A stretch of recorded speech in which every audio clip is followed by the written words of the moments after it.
पुण्यामध्ये पोर्शे अपघातानंतर drunk and ड्राईव्हच्या कारवाईला वेग आल्याचा आपण पाहतो। मात्र याच कारवाया सुरू असताना पुण्यात एक धक्कादायक प्रकार घडला।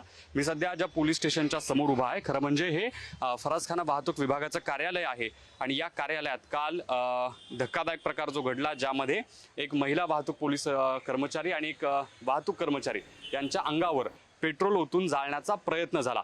हे जे कार्यालय आहे, या कार्यालयाच्या आतल्या भागात हा सगळा धक्कादायक प्रकार झालेला आहे।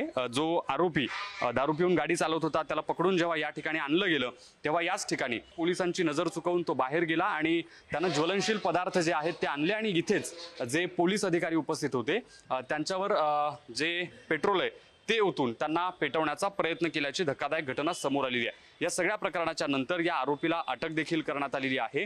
तो सध्या पोलिसांच्या ताब्यात आहे। दारूच्या नशेत हा सगळा प्रकार जरी घडला असला तरी घडलेली घटना ही अत्यंत गंभीर आहे। बघावं लागणार या सगळ्या प्रकरणाच्या संदर्भानं पोलीस पुढे नेमकी काय कारवाई करत आहेत। व्हिडिओ जर्नलिस्ट अनिल गजलेसह मी ज्ञानेश्वर चौतमल, पुढारी न्यूज, पुणे।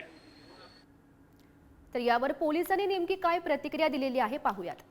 त्याच्या मित्र परिवाराकडे वगैरे चौकशी केली। तो थोडासा आक्रमकच असल्याचं मित्र परिवार सांगतात, पण अजून आम्ही त्या निष्कर्षावर काय झालं तो सांगत नाहीये। कलम आहे भारतीय न्याय संहिता कायदा 2023 कलम 109, 132 आणि मोटार वाहन कायदा 1988 चे कलम 184, 185 अन्वये दाखल केलेला आहे गुन्हा।